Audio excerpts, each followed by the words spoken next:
He ruled the most powerful empire the world had ever seen, and he didn't want the job. Marcus Aurelius wasn't born a conqueror. He was born a thinker, a boy who fell in love with philosophy before he ever sat on a throne. But fate had other plans. He was adopted into the imperial line, groomed for power, and handed the weight of Rome. And what a weight it was. His reign, from 161 to 180 AD, should have been the peak of Roman glory.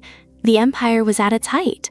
The Pax Romana, that long stretch of relative peace and stability, was still holding. On paper, he inherited a golden age.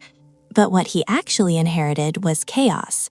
A devastating plague, the Antonine Plague, swept through the empire. It killed millions. Entire legions were hollowed out. The economy buckled. And while Rome was bleeding from the inside, enemies pressed in from the outside. Germanic tribes pushed across the northern borders. The Parthian Empire threatened the east. Wars dragged on for years. Brutal, grinding campaigns fought in freezing forests and muddy front lines, far from the marble halls of Rome. And it didn't stop there. He faced betrayal from one of his most trusted generals, Avidius Cassius, who declared himself emperor while Marcus Aurelius was still alive. Even his own household wasn't spared from dysfunction. This was no fairy tale kingship. But here's what makes Marcus Aurelius different from every other ruler who sat in that seat. He didn't just endure these disasters. He thought through them, privately, honestly, in a journal never meant for anyone else's eyes. That journal, known today as Meditations, became one of the most important philosophical texts ever written, not by a sheltered academic, by a man under siege.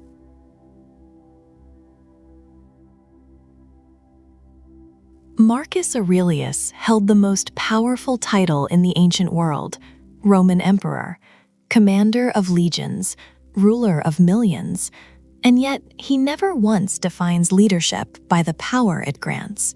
He defines it by the responsibility it demands. He writes to himself, not speeches for crowds, not propaganda for the empire, but private, brutally honest entries, reminders, corrections, and one theme runs through all of it. The title means nothing if the character behind it is hollow. Marcus Aurelius argues that a true leader isn't someone who controls others. It's someone who controls himself, his own impulses, his own ego, his own reactions. That's the foundation. Everything else is theater. And he's not being idealistic here. He's being practical. He saw what happened to emperors who let power go unchecked. Nero, Caligula, men who wore the crown but were ruled by their own appetites. He warns against becoming like them, not through some moral lecture, but by holding a mirror up to himself daily. He points out that people will flatter you, they'll obey you, they'll tell you what you want to hear, but none of that makes you a leader. It just makes you comfortable. And comfort, he argues, is where leadership goes to die. So what actually makes a leader? Marcus Aurelius lays it out plainly: service over status, discipline over dominance, the willingness to do what's right even when no one's watching, especially when no one's watching. A crown on a fool doesn't make a king, it just makes the fool more dangerous.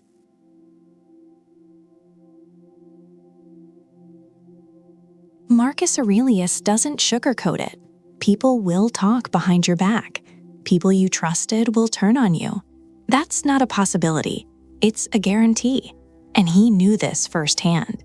He was the emperor of Rome, surrounded by schemers, flatterers, and rivals. Betrayal wasn't abstract to him. It was Tuesday. But here's what's striking. He doesn't spend time in the Meditations plotting revenge. He doesn't vent, he doesn't wallow. Instead, he does something far more difficult.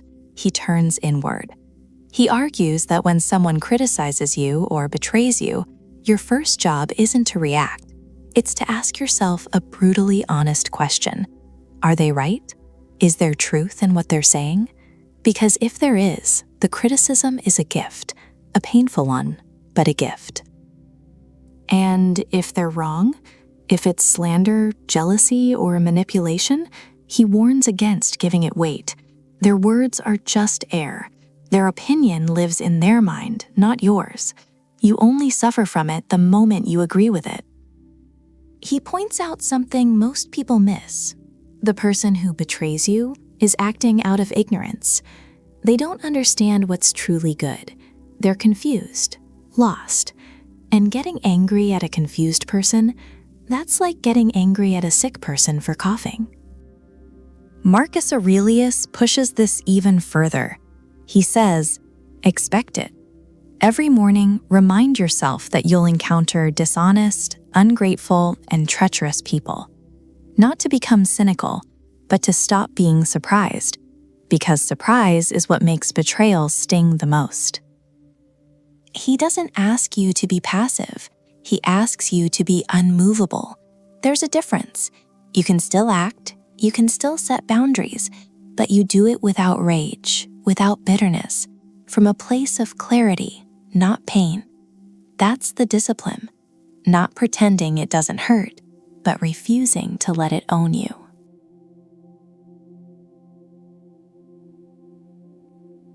Most people hit a wall and they stop. They complain. They look for a way around it. Marcus Aurelius says no. Go through it.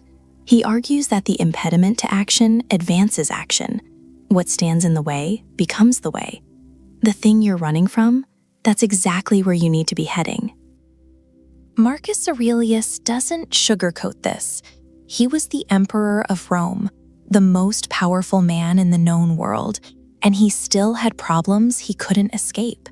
Plagues, wars, betrayals from people he trusted.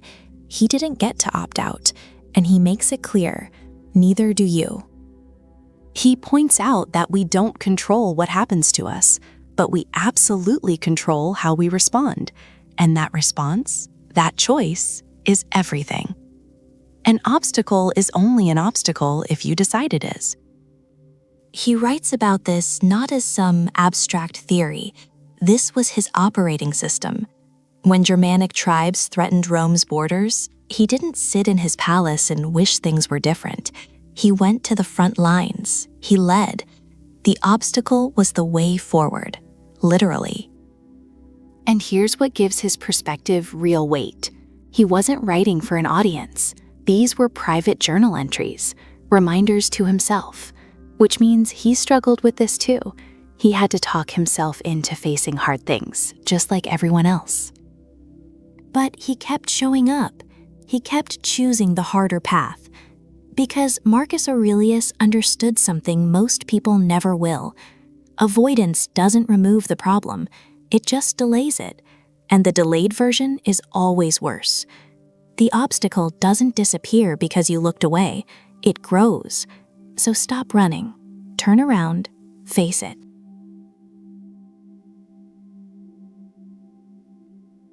Most people fight what happens to them. They resist, they complain, they wish things were different. Marcus Aurelius says, stop. Stop fighting reality. Not because you're weak, but because it's the only way to actually be free. He calls it loving your fate. Every single piece of it. The losses, the betrayals, the pain. Not tolerating it, not just accepting it, loving it. That's the difference. And that difference changes everything. Marcus Aurelius argues that whatever happens to you was always going to happen to you. It was woven into the fabric of the universe long before you existed. He writes that a man should feel about the things that happen to him the way a fire feels about the logs thrown into it. It consumes them. It grows stronger because of them. Not in spite of them, because of them. And here's where it gets uncomfortable. He's not just talking about small inconveniences. He's talking about death, exile, sickness, the worst things life can throw at a person. He says, love those too. because the moment you start picking and choosing which parts of your fate you'll accept, you've already lost. You're now a slave to your preferences, a hostage to circumstances. He points out something brutal but honest. You don't control what happens. You never did. The only thing you've ever controlled is how you respond. So why waste energy hating something you can't change? This isn't passive resignation. Marcus Aurelius is clear about that. It's a deliberate, aggressive embrace of reality as it is. You take what comes. You use it. You let it sharpen you. That's Amor Fati. Not a gentle philosophy, a demanding one, but one that strips away the need for the world to be anything other than what it is.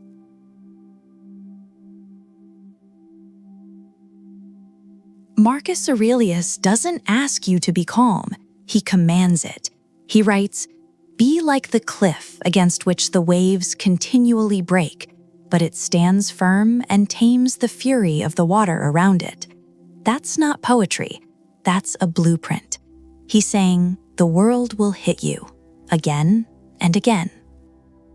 Waves of frustration, betrayal, loss, chaos, they don't stop. They were never going to stop. And his argument isn't that you should find a way to avoid them. No, his argument is that you should become the kind of thing that doesn't move when they arrive. A cliff doesn't fight the ocean. It doesn't argue with the waves. It doesn't flinch. It just stands. And eventually, the water calms. The storm passes. The cliff remains. Marcus Aurelius points out something most people miss. The surf is restless, not occasional, restless, meaning there is no version of life where the waves stop coming. So waiting for calm seas, that's a losing strategy. He rejects it entirely.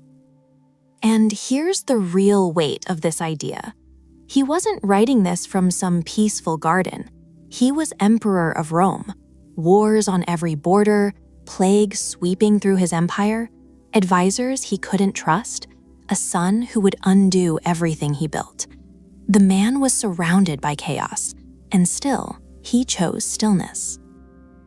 He argues that emotional reactions don't solve problems, they multiply them. You react, you spiral, you lose clarity. But if you hold your ground, if you refuse to be moved by what you can't control, the situation loses its power over you. That's what he means by being a cliff. Not emotionless, not indifferent, unmoved. There's a difference, and Marcus Aurelius understood that difference better than anyone.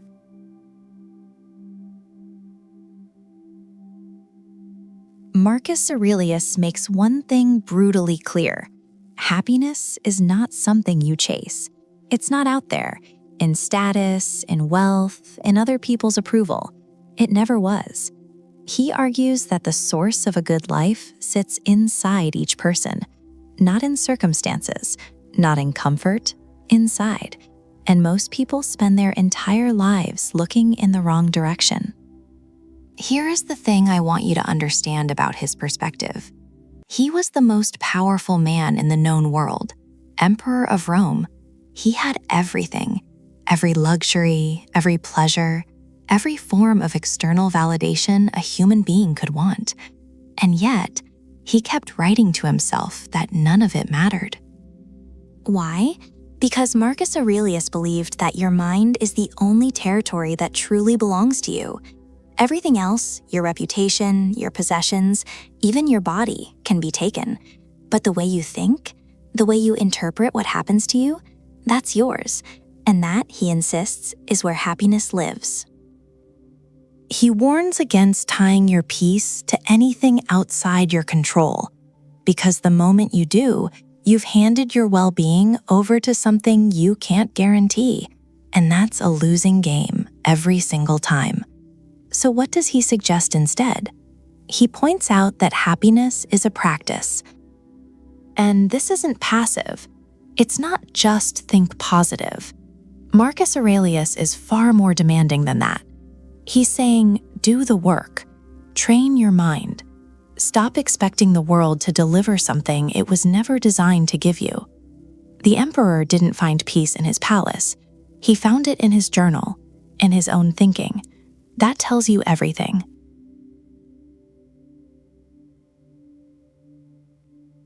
Marcus Aurelius had armies, territory, absolute authority, but he argues repeatedly that none of it matters if you can't govern yourself first.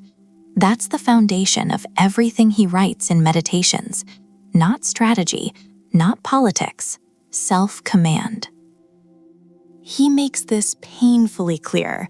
You have power over your mind, not outside events. Realize this, and you will find strength. That's not a soft suggestion, it's a demand.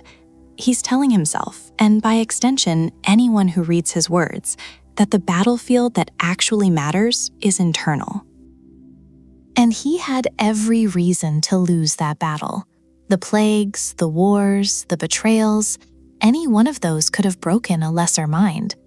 But Marcus Aurelius doesn't complain about his circumstances. Not once. He turns inward. He examines his own reactions, his own impulses, his own weaknesses, because he understood something most people never do. You don't control the world. You control how you meet it. He warns against letting emotions run unchecked. Anger, fear, frustration. He treats them like invaders at the gate, not to be suppressed blindly, but to be examined, understood, and then dismissed if they serve no rational purpose. This wasn't theory for him, it was daily practice. He wrote Meditations during military campaigns, late at night, in a tent, surrounded by death. He was doing the hardest kind of philosophical work, applying it under pressure. And that's what separates Marcus Aurelius from armchair philosophers. He didn't have the luxury of calm reflection in a quiet garden. He was forging his mind in real time, under real weight. He points out that the empire means nothing if the emperor is enslaved by his own passions. A ruler consumed by rage or anxiety isn't ruling at all. He's being ruled. The mind comes first. Everything else follows.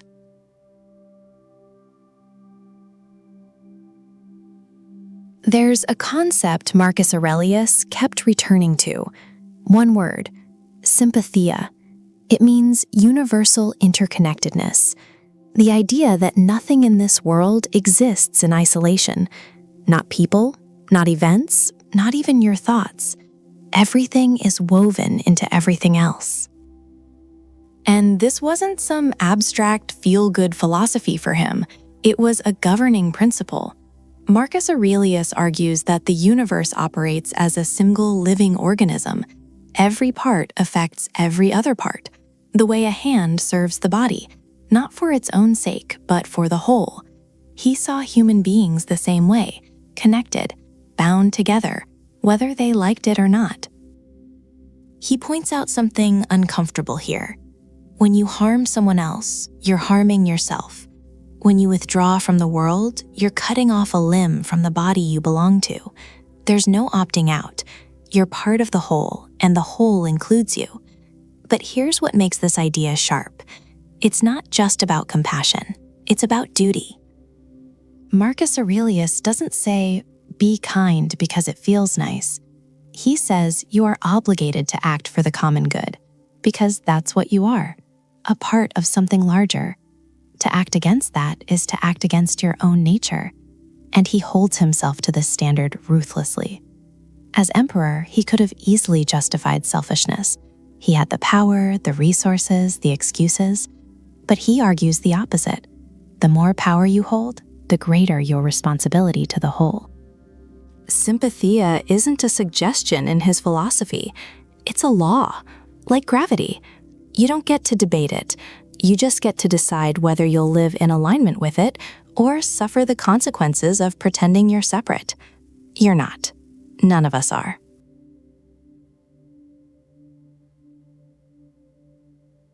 Marcus Aurelius ruled the most powerful empire on earth.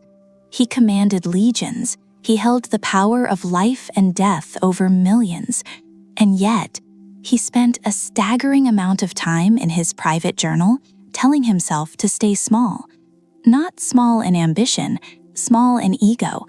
He warns repeatedly that the moment you start believing your own title, your own praise, your own reputation, you've already lost. Because ego doesn't just distort how you see the world, it distorts how you see yourself. And a man who can't see himself clearly can't lead, can't think, can't grow. He puts it bluntly, you're not special. You're flesh, bone, and a brief flicker of consciousness. Emperors before you turn to dust. So will you. That's not pessimism, that's perspective. And he argues that this perspective is actually freeing. When you strip away the need to be important, you stop performing, you stop protecting an image, you start doing the actual work without needing applause for it. He points out that ego makes you fragile. Someone doesn't show you respect, you're offended. Someone questions your judgment, you're defensive. Someone outperforms you, you're threatened. All of that is ego running the show. And Marcus Aurelius says, let it go. None of it matters. What matters is the quality of your character, not your status, not your legacy, not what people say about you at dinner parties. He also warns that ego isolates you. It tells you you're above others, above correction, above listening. But a man who stops listening is a man who stops learning. And a man who stops learning is already dead, just hasn't laid down yet. Marcus Aurelius didn't fight ego once, he fought it daily. Every journal entry was a battle. That's the part most people skip. It never ends.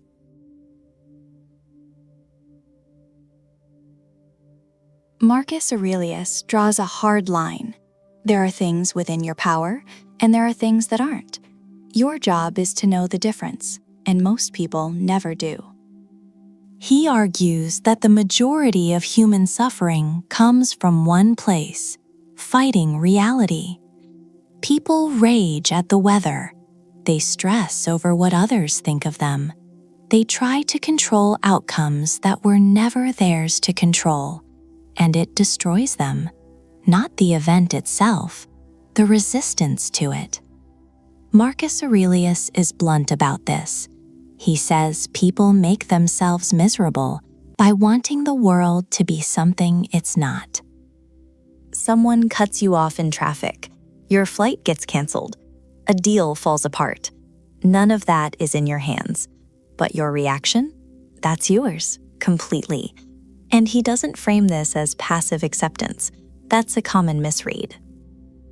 He's not saying lie down and take whatever life throws at you. He's saying stop wasting energy on battles you can't win. Redirect that energy toward what you can actually influence: your thoughts, your actions, your character. He warns against the trap of opinion. Most of the pain we carry isn't caused by facts. It's caused by the stories we attach to those facts. Marcus Aurelius points out that if you strip away the narrative, this shouldn't be happening, what's left is just a thing, a neutral event. You're the one who made it a catastrophe. This isn't easy. He knew that. He was dealing with a crumbling empire, a disloyal court, his own failing health. But he kept returning to this principle. Control what you can, release what you can't. Not because it feels good, because it's the only sane way to live. Everything else is just a war with the wind.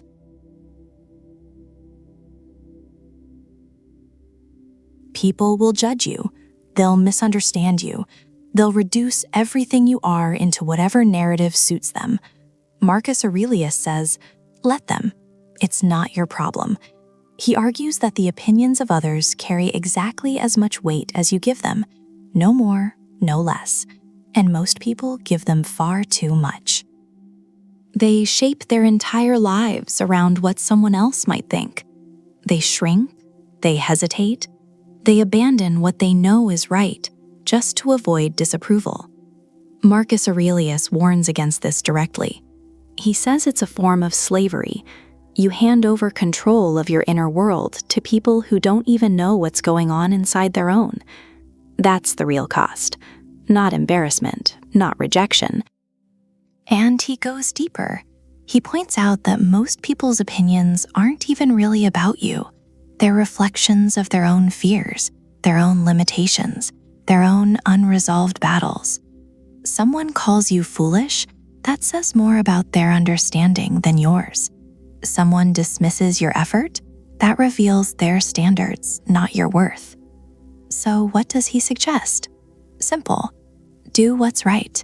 Do what reason demands. And then detach from the outcome of how that's received. He doesn't say ignore feedback entirely. He's not reckless. But he draws a hard line between useful counsel and noise. Most of what people offer is noise. He also makes a point that hits hard. The people whose opinions you're losing sleep over, they'll be dead soon. So will you. In 100 years, none of it registers. Not the praise, not the criticism, none of it. Marcus Aurelius doesn't ask you to be indifferent to the world. He asks you to stop being controlled by it. There's a difference, a critical one.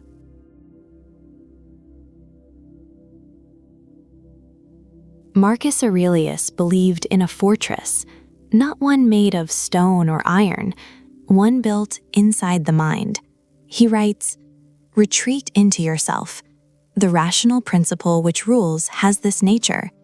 It is content with itself when it does what is just, and so secures tranquility, unless you open the gates yourself." And that's the part most people get wrong. He warns that it's never the event that destroys you, it's your judgment of the event.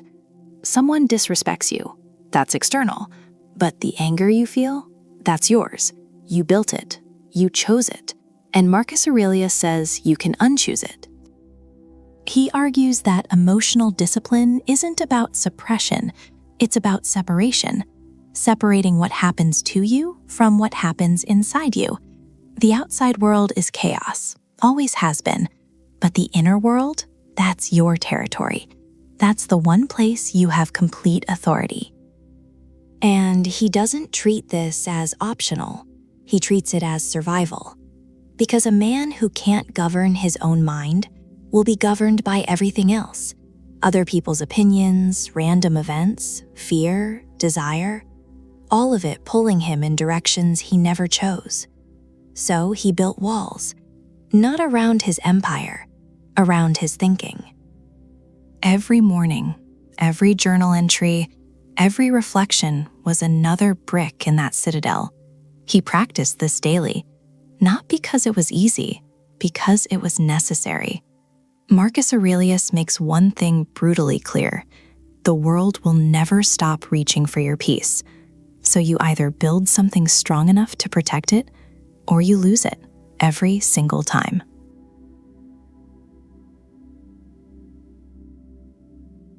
Marcus Aurelius had a routine, and it wasn't meditation apps or gratitude journals. It was darker than that, more honest. Every morning, before he stepped into the world, he would remind himself, "Today you will encounter liars, ungrateful people, arrogant people, people who will betray you, people who will try to drag you down." He writes this plainly in his journals. No sugarcoating, no optimism, just a cold, clear-eyed look at what the day is likely to bring. And here's why that matters. He wasn't being pessimistic, he was being prepared. There's a massive difference between the two. Marcus Aurelius argues that most of our frustration comes from unmet expectations.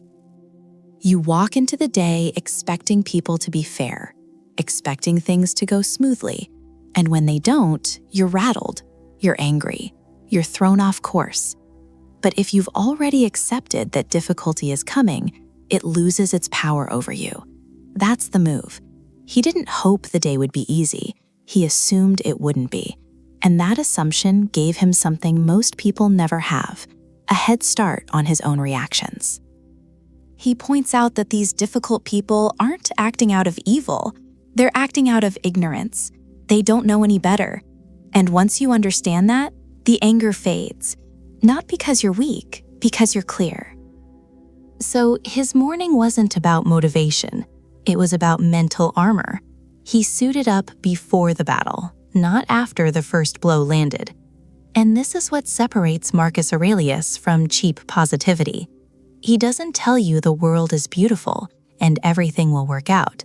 He tells you the world is hard, people are flawed, and your only advantage is being ready for it before it arrives.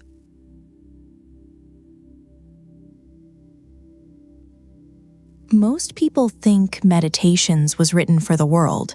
It wasn't. Marcus Aurelius wrote it for himself, and that's exactly what makes it so powerful. There's no audience in those pages, no performance, no attempt to sound wise or impressive. He's talking to himself, bluntly, sometimes harshly, holding himself accountable in the most private way possible. No one was checking his work. No one was grading his thoughts. He did it because he believed the unexamined mind was a dangerous thing, and he was right. He doesn't write grand philosophical treatises. He writes reminders, short, sharp entries that read like a man correcting himself in real time. Stop drifting. Get back to what matters. You could leave life right now. Let that determine what you do and say and think. These aren't polished lectures. They're self-corrections. A Roman emperor pulling himself back into alignment, night after night. That's the discipline most people miss. Not the big, dramatic acts of willpower. The quiet, daily practice of confronting yourself honestly. Marcus Aurelius argues that self-awareness isn't something you achieve once and hold forever. It's something you fight for every single day. And he doesn't go easy on himself. He calls out his own laziness, his own distractions, his tendency to get irritated by people he finds incompetent. He holds a mirror up, and he doesn't flinch at what he sees. That's what the journal was, a mirror, not a diary full of feelings and events, a tool for accountability, a daily reckoning between who he was and who he knew he needed to be. He points out that no one can hold you to a higher standard than yourself, and if you won't do it, no title, no power, no empire will save you from your own mediocrity.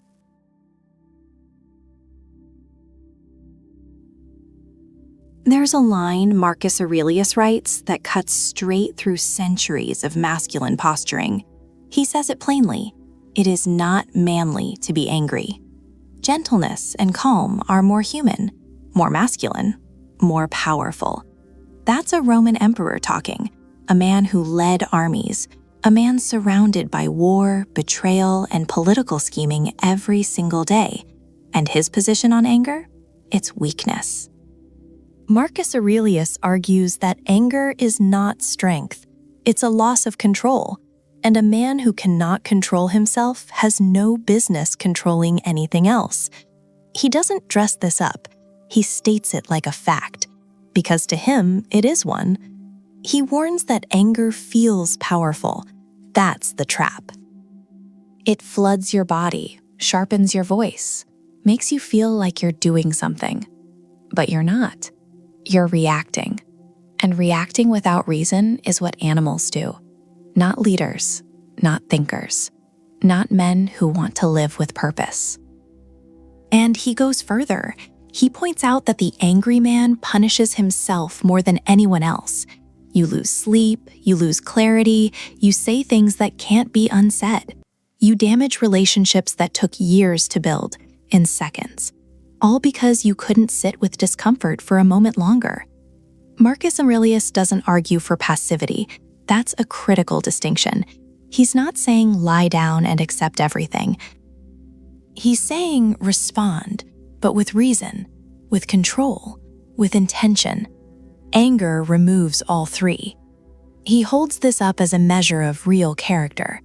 Not how fiercely you can react, but how steady you can remain when everything around you is pulling you toward chaos.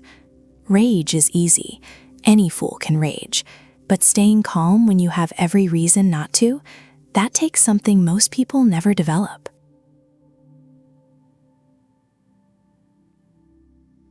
Marcus Aurelius had real enemies, not internet trolls, not passive-aggressive coworkers, people who literally wanted him dead, generals who plotted coups, senators who schemed in shadows. His own co-emperor, Lucius Verus, was unreliable at best. And yet, his strategy for dealing with enemies wasn't destruction. It was something far more devastating. He outclassed them. He argues that the best revenge is not to become like your enemy. That line from the Meditations sounds simple. It's not. Because when someone wrongs you, every instinct screams to match their energy. Hit back, get even, make them pay. Marcus Aurelius says, that's the trap. The moment you mirror their behavior, they've won. You've become them. So what does he propose instead? Virtue. Not as some soft, passive move, as a weapon. He points out that when you respond to hostility with fairness, to cruelty with steadiness, to betrayal with integrity, you take away their power. They expected a reaction. You gave them nothing, and nothing is unbearable to someone who wanted war. He also argues something deeper. Your enemy is not really your enemy. They're an obstacle placed in your path, and obstacles are material to work with, not fight against. The person trying to undermine you is actually giving you a chance to practice patience, resilience, self-control. Without them, those virtues stay theoretical. Marcus Aurelius doesn't pretend this is easy. He reminds himself constantly, these people are kin. Same flesh, same brief life, same shared rational nature. Hating them is hating a part of yourself. But here's the real edge. When you refuse to be dragged into someone's chaos, you stay clear-headed. I don't. And a clear head always wins in the long game. You don't destroy your enemies by fighting them. You destroy them by outgrowing them.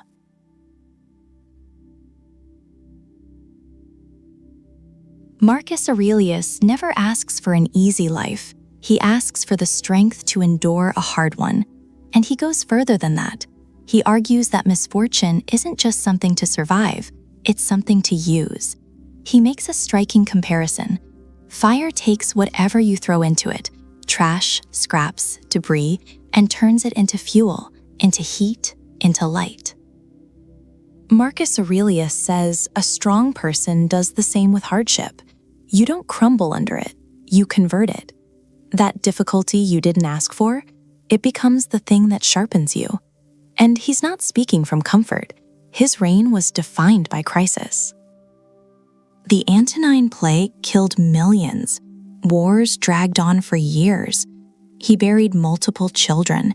His own generals plotted against him. This wasn't a man theorizing about pain from a safe distance. He was writing from inside it. He points out that people who've never been tested don't actually know who they are. You can call yourself patient until something truly tests your patience. You can say you're resilient until everything falls apart at once. Marcus Aurelius argues that misfortune strips away the illusion. It shows you what's actually there, and that's a gift. A brutal one, but a gift. He also warns against self-pity. It's natural, but it's poison. The moment you start asking, why me, you've lost the plot. Marcus Aurelius says the better question is, what now? Because the event already happened. It's done. The only thing still in motion is your response. Difficult times don't come to destroy you. That's the core of his argument. They come to reveal you. And what you do in those moments, not the easy ones, defines who you actually are. Not who you think you are, who you are.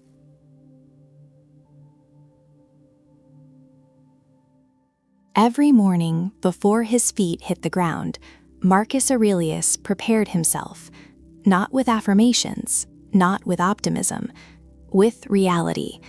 He would tell himself, today you will meet liars, ungrateful people, arrogant people, people who will betray you without flinching. And he didn't say this to be cynical. He said it to be ready. He argues that most suffering comes from surprise. You expected loyalty and got betrayal. You expected fairness and got chaos. You expected stability and the whole thing collapsed. The pain isn't in the event. It's in the gap between what you expected and what actually happened. So he closes the gap, deliberately, every single day. Marcus Aurelius points out that change is the only constant in the universe. Everything you have right now, your health, your relationships, your position, is temporary. Not possibly temporary, definitely temporary. He says resisting that fact is like standing in a river and demanding the water stop moving. It won't, and you'll exhaust yourself trying. But here's what makes his approach different. He's not pessimistic, he's prepared. There's a massive difference between expecting the worst because you've given up and expecting the worst because you refuse to be caught off guard. One is weakness, the other is discipline. He warns that people who cling to how things are will always be destroyed by how things change. They build their peace on external conditions, and when those conditions shift, their peace shatters with them. Marcus Aurelius builds his peace on something else entirely, on his own mind, his own judgments, his own choices. Those don't change with the weather. Those don't collapse when the world does. Start every morning expecting difficulty.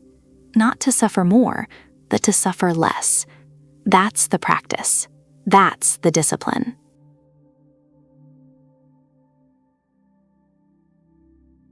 Marcus Aurelius thought about death constantly, not out of fear, out of clarity. He writes, "You could leave life right now. Let that determine what you do and say and think." That's not morbid, that's precision. He's stripping away every distraction, every excuse, every "I'll get to it later," and replacing it with one undeniable fact. You will die, and you don't get to know when.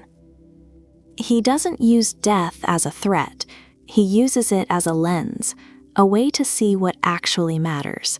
Because when you remember that your time is finite, truly remember it, not as a concept, but as a reality, the petty stuff falls away.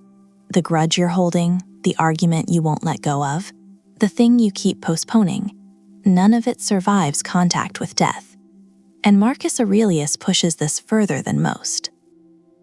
He points out that even the greatest men who ever lived are now dust. Alexander, Caesar, every emperor before him, gone, forgotten by most. He wasn't exempt, and he knew it. He writes about his own death with the same calm he writes about a passing afternoon. But here's what separates his view from simple pessimism. He doesn't say life is meaningless because it ends. He argues the exact opposite. Life matters more because it ends. Every moment matters more. Every decision carries more weight. Death doesn't erase meaning, it sharpens it. He warns against living as if you have endless time, because that's how people waste years, decades, entire lives, drifting. Assuming there's always tomorrow. Marcus Aurelius doesn't guarantee you tomorrow. So his challenge is simple. Act now. Be virtuous now. Love now. Because right now might be all you've got. And he believed that was enough.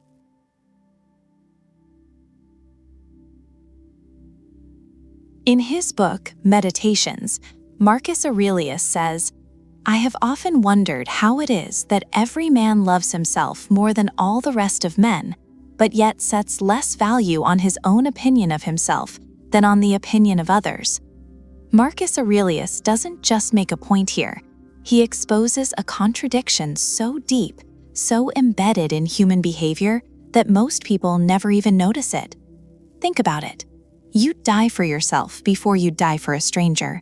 You prioritize your own survival, your own comfort, your own needs above everyone else's. That's natural. That's built in. But then something strange happens. When it comes to your own judgment of who you are, what you're worth, you throw it away. You hand that power to people who don't know you, people who haven't lived your life, people who will forget about you by tomorrow. And Marcus Aurelius finds this absurd. He doesn't say it with anger. He says it with genuine bewilderment. How can a person love themselves the most, but trust themselves the least? He argues that this isn't just irrational, it's destructive, because the moment you place your sense of worth in someone else's hands, you've lost control. You become a puppet, reacting, adjusting, performing, not for yourself, for an audience that was never paying attention in the first place. And here's what makes his observation cut so deep. It's not about arrogance. He's not telling anyone to ignore all feedback or reject the world. He's saying something far more precise. Stop outsourcing the one thing that should be yours, your own self-assessment. You already love yourself more than anyone else does, so why won't you believe yourself more than anyone else does? Marcus Aurelius saw this gap, and he wanted it closed.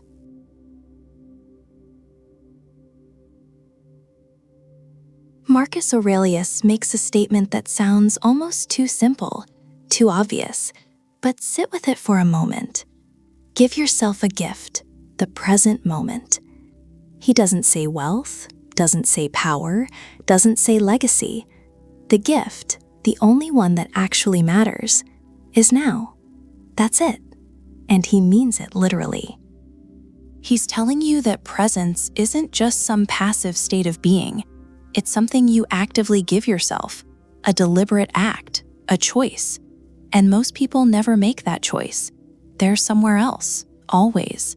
Replaying yesterday, rehearsing tomorrow, living in a time that either no longer exists or hasn't arrived yet.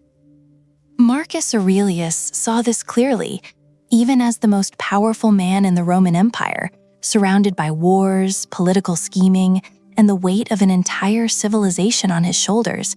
He still came back to this one truth. The only moment you ever actually have is this one. But he goes further. Never let the future disturb you. You will meet it, if you have to, with the same weapons of reason which today arm you against the present.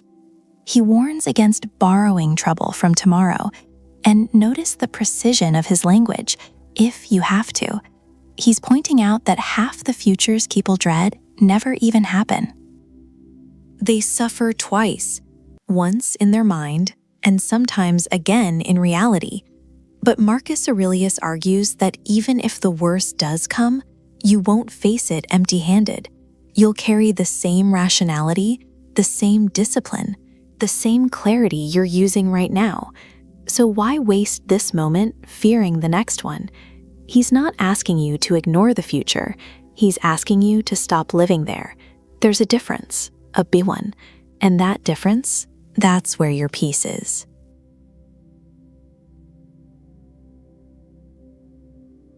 Marcus Aurelius makes a claim that most people would rather not hear. He says, a man's worth is no greater than the worth of his ambitions.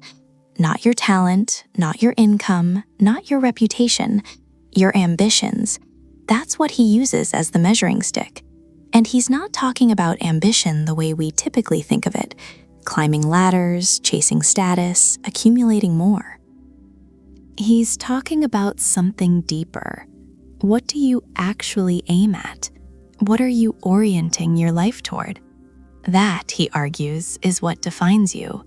Here's why this hits so hard. Most people never examine their ambitions. They inherit them from culture, from family, from whatever everyone else seems to be chasing. And they spend years, sometimes entire lifetimes, pursuing things they never consciously chose. Marcus Aurelius would say that kind of life isn't just unfulfilling, it's small, because the ambition behind it is small. He's making a direct connection between the quality of what you pursue and the quality of who you are. You can't have noble character while chasing trivial goals. It doesn't work. The two are bound together. And this isn't about grandiosity. He wasn't telling people to conquer empires. He was an emperor. He didn't need to. What he valued was virtue, discipline, service, integrity. Those were his ambitions. And he believed that aiming at anything less was a kind of self-betrayal. So the real question Marcus Aurelius puts in front of you isn't, what have you achieved? It's, what are you aiming at?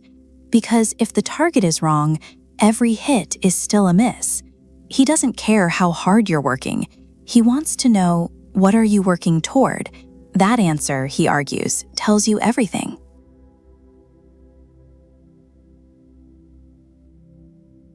Marcus Aurelius once wrote, "If someone can prove me wrong and show me my mistake in any thought or action, I shall gladly change.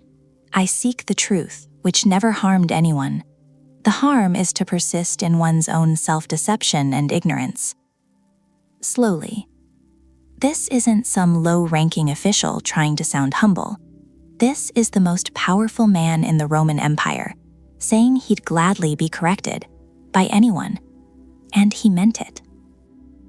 Most people treat being wrong like a wound, something to defend against, something to hide. Marcus Aurelius saw it differently. He argues that the real danger isn't being wrong, it's refusing to admit it. That's where the damage lives, not in the mistake, in the denial. He doesn't ask people to be soft or passive. He asks them to be honest, with themselves first. And that's the part most people skip. Because here's the thing, changing your mind requires strength, real strength, not the performative kind. The kind that says, I held this belief. It was wrong. I'm dropping it. No ego, no theatrics, just correction. Marcus Aurelius points out that truth never harmed anyone. Bold claim, but he backs it up with a harder one, that self-deception does, every single time. And most people choose deception not because they're stupid, but because they're proud. He warns against clinging to ideas simply because they're yours. Ownership of a thought doesn't make it right. And defending a bad position just because you've held it for years, that's not loyalty. That's stubbornness dressed up as principle. So what Marcus Aurelius is really offering here isn't just a philosophy, it's a practice, a daily grinding discipline of choosing truth over comfort, every time.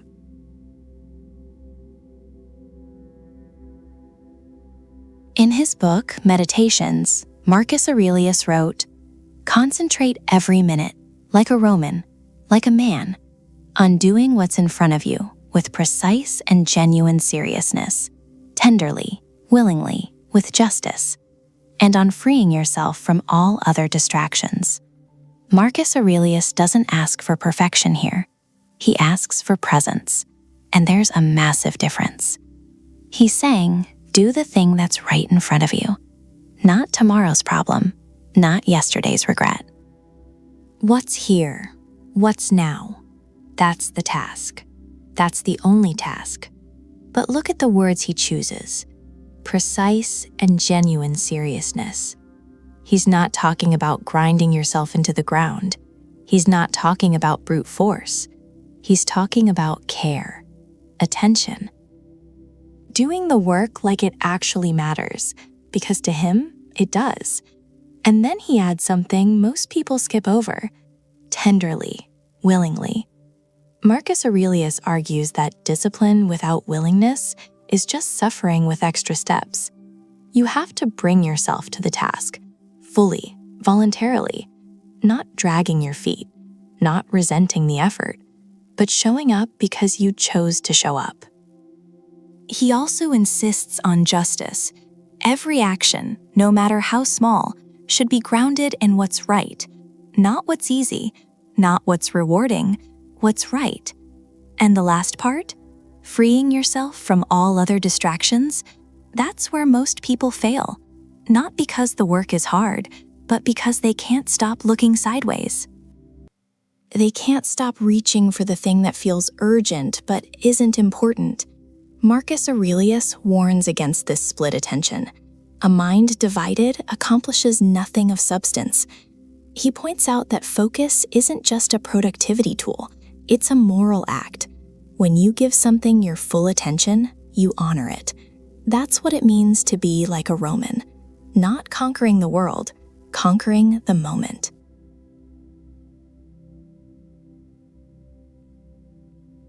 Marcus Aurelius strips time down to its barest truth here, and it's brutal. He says, "No one can lose either the past or the future. How could anyone be deprived of what he does not possess? It is only the present moment of which either stands to be deprived, and if this is all he has, he cannot lose what he does not have." You don't own the past. It's gone.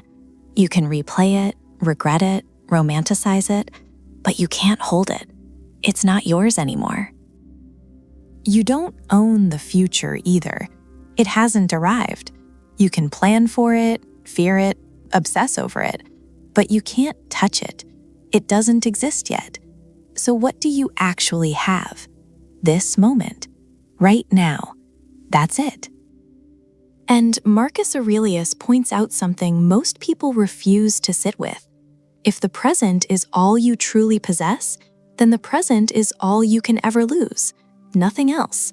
Not yesterday's failures, not tomorrow's uncertainties, just now. But here's where he turns the knife. Most people don't treat the present like it's the only thing they have. They treat it like it's the least important thing they have. They burn through it, worrying about things that already happened, or things that might never happen. They sacrifice the one real thing for two illusions. He warns against this not as some poetic exercise. He means it practically. Every hour you spend trapped in yesterday or paralyzed by tomorrow, that's an hour of your only actual possession gone. Spent on nothing, wasted on ghosts and fantasies. Marcus Aurelius isn't asking anyone to ignore the past or abandon planning. He's making a sharper claim. Know what you own and stop bleeding it out on what you don't.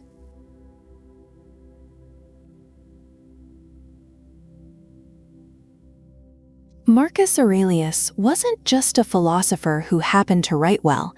He was the emperor of Rome, the last of what historians call the 5 good emperors, and that title carries weight. The 5 good emperors, Nerva, Trajan, Hadrian, Antoninus Pius, and Marcus Aurelius, are remembered as the rulers who actually got it right.